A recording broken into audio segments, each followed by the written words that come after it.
yu am sañ-sañu dogal luñ leen di falee fenn loxo set ci sàcc ak luuba duñ leen di dalee njiit yu jege people bi di jiite ngir people bi te xam ne amuñu alal ju gën rëy kàttanu people bi mais c'est dommage xoolal Sénégal ay politiciens paria li ñu sàkketoo ci yalwaan lu silmise tuddee ko partenariat lépp fii lépp fee damm seen poos jël bor yëpp gàll suñu loos kon fii ñu toll tey ñoom laa koy jiiñ.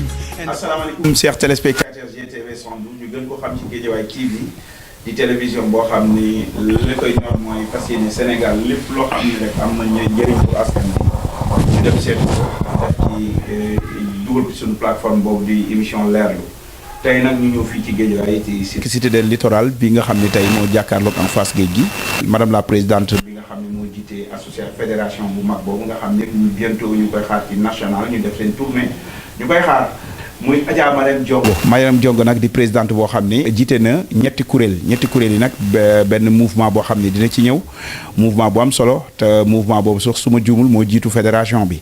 jiitewaat beneen mouvement bu am solo mouvement yooyu nag après dañ koy bàyyi mu présenté ñu mouvement yi wax ñu tuuti ci jaar-jaaram ak lan moo ko dugal ci milieu politique ak fédération bi nga xam ne tey moo waral sunu tànk. madame la présidente ñu bàyyi la nga nuyonteeg téléspectateur Guédiawaye TV. waaw maa ngi nuyu Sénégal gépp di nuyu waa télévision Guédiawaye TV di leen sant di leen gërëm ci interview bi ngeen ma may tey ma leen ci sant di leen ci gërëm di nuyu Sénégal di nuyu waa fédération LGN bi nga xam ne maay seen présidente moo tax waral tey toogaay beeg waxtaan bi di nuyu Sénégal gépp merci beaucoup madame la présidente ñu ngi am mbégte bu baax ci dalal gi ñu dalal la ñuy njëkk a def rek mooy xam nga nit moom dañuy bëgg xam jaar-jaar bu ñu koy wax nag mooy fi nga cosaanoo ak li tax nga dugg ci politique lu mu gàtt rek ñu am ci lu temps bu gàtt nga wax ñu ki yow yaay kan ak fan nga cosaanoo ak li dugg ci politique.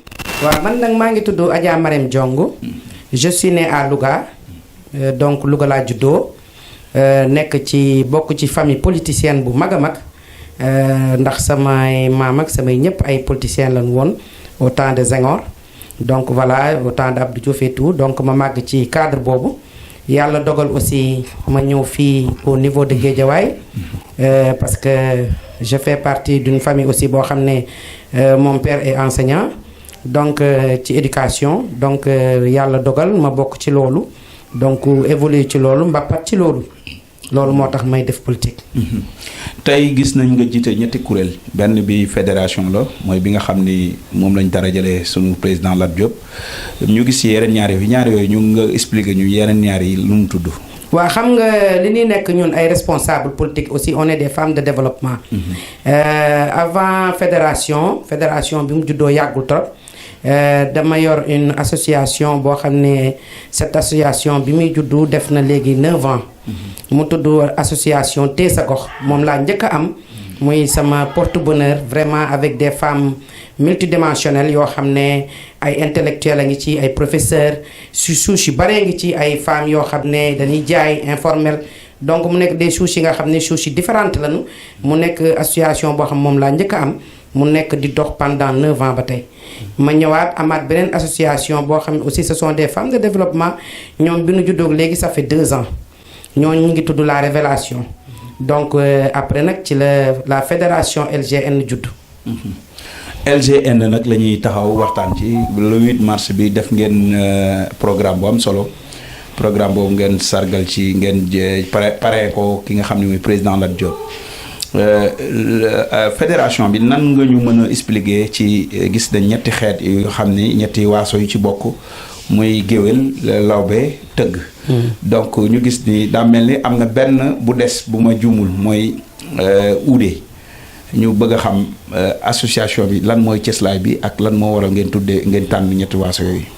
waa xam nga association fédération LGN boo gisee dañu wax lawbe ñeeñoo géwël muy askan presque mais ci biir askan boobu ci li ma répondre tout ci sa question uude ci la bokk parce que koo gi dégg mu sant Mbow uude la ndax man mi sama yaay uude la te ci la bokk donc soo bëggee wax uude lawbe géwël ràbb ñoom ñëpp ci biir lañu bokk parce que ci tëgg bi ci la uude bi ne ci tëgg bi ci la ràbb bi ne ci tëgg bi ci la uude bi ne ci tëgg bi ci la tëgg or bi nekk loolu mooy ñeeño boobu nag moo ëmb ñetti souche yooyu muy ràbb bi uude bi ak tëgg or bi. mais président Lat Diop bi nga ci boole na ci gérer. waaw mooy géeriñ. waaw parce que xam nga loolu dafay wane rek densité Sénégal di wane ni Sénégal c'est une société boo xam ne la kenn mënu koo déstabiliser. parce que lii maam yi ñoo fi wàccoon parce que xam nga ay tëgg ñeeñoo lawbe géwal rab yooyu yëpp c'est des métiers. c'est des métiers parce que autant ci sunuy maam ñooñu ñëpp ay dañu yoroon seen i métiers. léegi nag pour ñu xàmmee leen dañ naan demal ci uude bi wala demal ci tëggu or bi wala demal ci rab bi defar sër bi wala demal ci lawbe bi defar yett ba loolu la ay métiers la woon. léegi nag ñun ñoo ko defar rek ba mu rafet ñuy ànd ba nga xam ne dafay neexal société. loolu moo tax Sénégal am lu kenn musta am. moo tax bu géwal yi nekkee ci dara wala lawbe géwal yi ak ñeeño yi fokk géer ñi ñëw géer ñi ñëw. def ci seen participation ñun ñu leen laaj ñu ni jox. mën nañ xam fédération bi lan mooy cëslaay bi. waa xam nga fédération bi li ko indi je pense que loolu nga ma bëgg a poser je pense. waa fédération bi li ko indi mooy que ñun ay ñeeño lañu ak ay géwal ak ay rab ak ay uude ak ay tëgg ak yépp ngi ci. muy LGN. mais ñun dañu nekk ci réew mi. wax dëgg yàlla mën ci réew mi dara. lu bari sax. parce que réew mu Sénégal. dafa am culture. te culture lu waay dugal rek te boole woo ci culture muy aada ak cosaan rek. loolu day gaaw daan. loolu moo waral tey ji LGN judd. waaw dañu gis ñun nag sunu xalaat bi ñu amoon mooy dañu jàpp ni dañu gis ni ñetti xeet yi nga xam ne lim nga ko fi ne ñooy association bi. fédération bi. dañu gisoon ne dañu jàpp ni ci programme yoo leen dem ñetti xeet yooyu ñoo fay ñëw di way di tagg ñii tamit di jël si li nga xam ne seen i njaatige wala seen i géer jox nañ leen ko ñu yóbbu ko. ma gis en tant que un femme battante ànd ak say jigéen ànd ak sa bureau ànd ak sa équipe. ma gis ni ba ngeen bëgg a relever défi bi parce que dégg nañ ci benn discours kenn ci ñoom ñu ni je n'ai assez ci dem wayaani jël rek dugal sa po dem lekk mu jeex bëgg nañ jigéen ñi nekk gën a développé association bi ma yaakaar ni dafa bëgg a volonté wu pour tëgg ak ñeeño gën a xamaat seen place mën a toogaat seen ñenn ñi toogaat seen atelier yi ñenn ñi tamit liggéey pour mën a am comme di ko maye comme ni ko génn ñi maye. waaw loolu bokk na ci concept bi mais loolu dafa fekk tëgg yi ak géwal yi ak ñeeño yi ak rab yi nekkoon ci di liggéey. fédération LGN li ko tax a jóg mooy jàngal entrepreneuriat féminin ñooñu parce que ñooñu ngay gis tëgg yeeg lawbe ñooñu ce sont des femmes de développement yi nga xam ne ñoo yor réew mi tey ji foire yi ngay gis ak yépp ci ñoom la ay liggéeykat lañu léegi nag soo gisee fédération jóg mooy pour que faire informel bi nu nekkoon mooy dem jaayi ñëw jox sa doom sa dépense ngeen fay luyaas xaalis ba jeex ñu dawaat dem loolu la fédération ñëw di xeex pour jàngal leen nan la ñuy téye seen xaalis ak nan la ñuy defee seen liggéey boobu ñu jóge leen ci informel yóbbu leen ci ay entreprise def leen ci professionnalisme loolu moo indi fédération bi léegi suñ doon xayma ci dégg nañ 700 membres lañ ngeen amagum te gis nañ ni ba léegi est-ce que da ngeen koy boucler ci 700 membres yi wala da ngeen koy bëgg a dépasser di dem waaw xam nga fédération LGN pour nga baal ma tuuti ma am lu ma éclaircir tuuti fédération LGN dafa juddu parce que ñi ko ëmb ñëpp ce sont des femmes surtout le bureau bi ko ëmb ce sont des femmes leadership ñoo ëmb bureau LGN mooy bureau exécutif bi parce que ñi ko ëmb ñëpp ay femmes de développement lañ mooy ñi nga xam ne tey ñoo ma wër muy secrétaire général bi muy présidente au compte bi muy chargé de communication bi muy présidente ay comme lii may liggéey nii en tant que présidente LGN yor ay association ñoom tamit ñi ngi yor lu mel noonu donc ñoom it ay femmes de développement lan ñoo sekk LGN muy ay femmes yoo xam ne ay borom xam-xam lan seen xam-xam màcc ci nu ñuy liggéey la jigéen ak nu ñuy def ba jigéen jóge fu suufe yéeg ci kaw léegi nag boo gisee fédération ñëw président Lat Diop bi nga ciy tudd moo tax ma bëgg mu leer tuuti parce que dafa am loo xam ne il faut que ñu koy leeral ci réew mi ñun dañu ànd ak président Lat Diop des foofu noonu bëgguma ñu dugg fa de dama bëgg ñu dem ci critère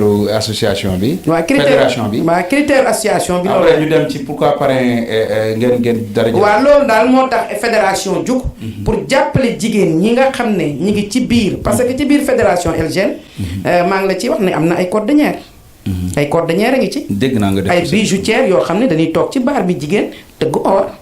ay jigéen yoo xam ay lawbe yoo xam ne ñooy defar fer yi di defar ay leget. ñi nga xam ne tey ak jémbe yi ak ay tailleur. des tailleurs des femmes tailleurs. ak ay jigéen yoo xam ne dañuy tëgg jémbe. parce que ci culture la bokk ci ay géwël. tëgg ko di ko fecc. waaw di ko tëgg di ko fecc. tey ñooñu fédération LGN bëgg na tey ñu dem ci foire internationale yi. bëgg nañ ñu dem ci carnaval yi. bëgg nañ ñu yóbbu leen ci festival yi. bëgg nañ aussi tey li nga xam ne ci àdduna bi waaw ba nga xam ne tey li nga xam ne Sénégal mi ngi koy def ay jigéen di ko def ci wàllum culture. ak wàllum art. ak artisanat tey jii ñu jaay ko ci yeneen réew. loolu mooy fédération LGN. critères yi nag kan maanaam mën nañ ci exclure nit. mën nañ ci dugal nit. critères yi tax nga mën a bokk ci fédération bi nu muy demee. waaw fédération bi dafa am critère pour nga mën a bokk ci fédération LGN dafa am ay carte yu muy jaay képp koo xam ne jënd nga carte de membre LG boobu. mais avant pour jënd carte yi dafa am profil bi ñu soxla. ci comportement boo war a nekkee ci association. waaw association bi profil bi mu soxla mooy des femmes yi nga xam ne danoo bëgg liggéey nangoo liggéey. wala ñoo xam ne tey jii dañuy liggéey te seen liggéey wax dëgg yàlla lu ñu ci liggéey mu tas wala mu daanu wala ñu bëgg tey jii ñu leen former wala koo xam ne tey da nga nekk ci dara bëgg tey jii ku la jàppale ci loolu la fédération LGN dégg moom daal jàppale jigéen ci fa mu jaaxlee fédération ñëw jàppale la. ok waaw muy secourir jigéen. tey góor amul droit bokk ci. waa xam nga góor dañu toll ci jamono joo xam ne dañ ni parité. ba pare wax émancipation de la femme. tey jii boo gisee ni tey ñun lu nu nekk rek góor ñaa ngi ci parce que femmes yi ci nekk ay femmes yu am jëkkër la nous tous on a des enfants on a des maris tey sunu mari sunu jëkkër yi ñoo ñuy jàppale. ñoo ñuy jàppale. non waxuma loolu ne madame la présidente. xam nga carte membre yi. bu ñu koy jënd dafa am profil bu ñu soxla. waaw jigéen buy liggéey jigéen bu engagé. te bëgg a dem te xamul fu muy dem. ñu dugal la ci biir jaay la carte membre. en tant nga respecté critères yi nga xam ne moo nekk ci biir parti. ci biir kii fédération bi. waaye góor ñi bu ñu nee góor ñi xam nga ci wax ci rafet rek. mën nañu góor ñaa ngi ci biir. ñu ngi ci biir ndax ñooy suñu doole. ñu ngi dégg président Lat Diop ne day jënd carte danaan lajj ci biir danaan lijji ci biir. dëgg la yaa ngi dégg. dëgg la mais est-ce que góor mën na dugg ci biir ñëw jënd carte membre. ah bien sûr bien sûr ndax bu góor fu jigéen tourné gis góor kay day baax. mais li ma dégg léegi seen bureau bi parité mënul am parce que bureau bi yëpp ay góor ay jigéen a ci nekk. waaw xam nga loolu nag li ko waral mooy que loo gis aussi dafa am yoon. ba ñun entrepreneuriat féminin lan wax. waaw entrepreneuriat féminin xam nga foo ko dégg jigéen ñee ko moom. kon daal da ngeen soxla góor ñi ñëw topp seen ginnaaw. waaw loolu la loolu it mën na nekk parce que jamono moo tëddee noonu aussi. waaw ndax jigéen mën na liggéey loo xam ne tey mën na jiite góor. waaw léegi dañuy dem ci pourquoi kii bu fédération bu toll noonu. waaw te bientôt ñu koy xaar mu nekk niveau national. te ci département Guédiawaye gi mate na fi. yaakaar naa mat na fi te ubbi nañ porte yi ku bëgg a bokk. mais ngeen jël fédération boobu jébbal ko benn nit koo xam ni vision mooy am na vision de politique bu mu jëm. ngeen ako ànd ak moom est-ce que loolu du dem ba ci biir indi leen ay jafe-jafe. waa déedéet xam nga lu tax. parce que ñun ñi nga xam ne ñoo toog waxtaan ci fédération ba fédération juddu. ñun ñu ci bari ay jigéen Lat Diop lañu. ay responsable politique lañu ànd ak président Lat Diop. te boo gisee ñu defee ko noonu parce que moom dafa njëkk a honoré géwël Lawbe Ñeeño. parce que je vais faire un petit rappel parce que ñun dañ fi yoroon benn association des communicateurs. de association des communicateurs boo xam ne fii la juddoo ci Guédiawaye mu nekk ay góor ak ay jigéen. bokkut ak seen association. ñett yi nga fi déedéet boobu ñun ñoo ko créé woon mu nekk ay góor ak ay jigéen. je pense que Yaxara Tunkara mi nekkoon na secrétaire général association boobu muy des communicateurs tey jii Yaxara Tunkara bi nekk tey secrétaire général LGN. bin ko ak ay góor ñu bare ngi ci woon je salue au passage ñoom Mbaye Faye ñoom Mbaw ñoom Bour Géwël et cetera et cetera. donc ñu nekkoon ko bi ñu ko defee créé ko président Lat Diop yëg ko moo njëkk a sargal rafetlu loolu wooñu ba nu ñëw ni comme da ngeen di soog a juddu ay communicateur ngeen te yéen kat kenn joxu leen seen gëdd xaaral ma jox leen seen gëdd may ñu 3 millions ni leen maa ko def ci kees gi xam nga ko def loolu. mooy wane ni fonk na géwël ak lawbe ak ñeeño. 3 millions yooyu anam. waaw xam nga 3 millions yooyu xam nga moo tax yéen góor ñi seeni mbir mooy loolu ñi góor ñi dépensé nañ ko waaw. boobu kan mooy président bi foofu. waaw boobu temps ku ni sunu càmmiñ bu baax moo nekkoon président bi di ko Alaaji Mbaye Faye ñu ngi koy nuyu di ko ziar bu baax. Mbaye Faye ok ñu ngi koy nuyu xam naa ko bu baax grand Mbaye Faye ñu ngi koy ziar. mais madame la présidente déjà jël ngeen as fédération bi question bi xëy na da ngaa dugg ci yaatal ci côté yu bëri. est-ce que jébbal ko association bi mu fédération bi loolu solution la. déedéet ak lan moo tax ngeen jébbal ko. déedéet xam nga li tax association bi fédération bi jël léppam jox ko Lat Diop. parce que fédération bi muy juddu ñun ci cadre politique la ñu nekkoon di liggéey. ànd ak président Lat Diop.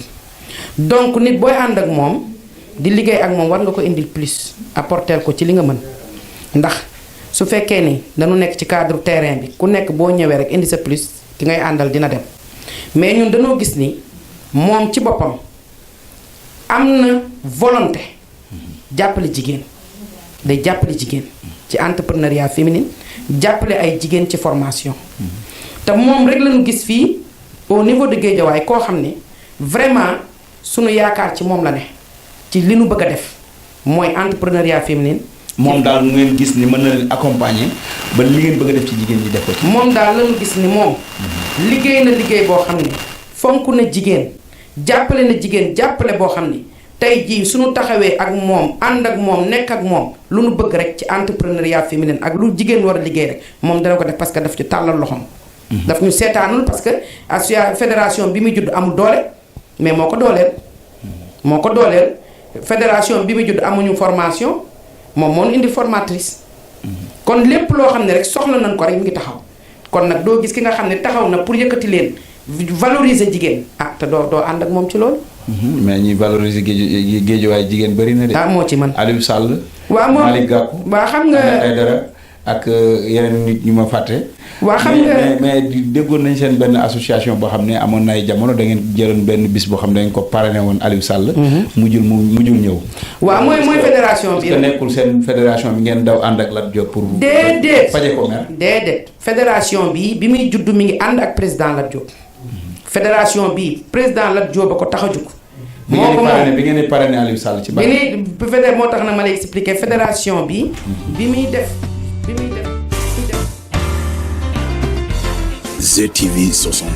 Le Sénégal en image.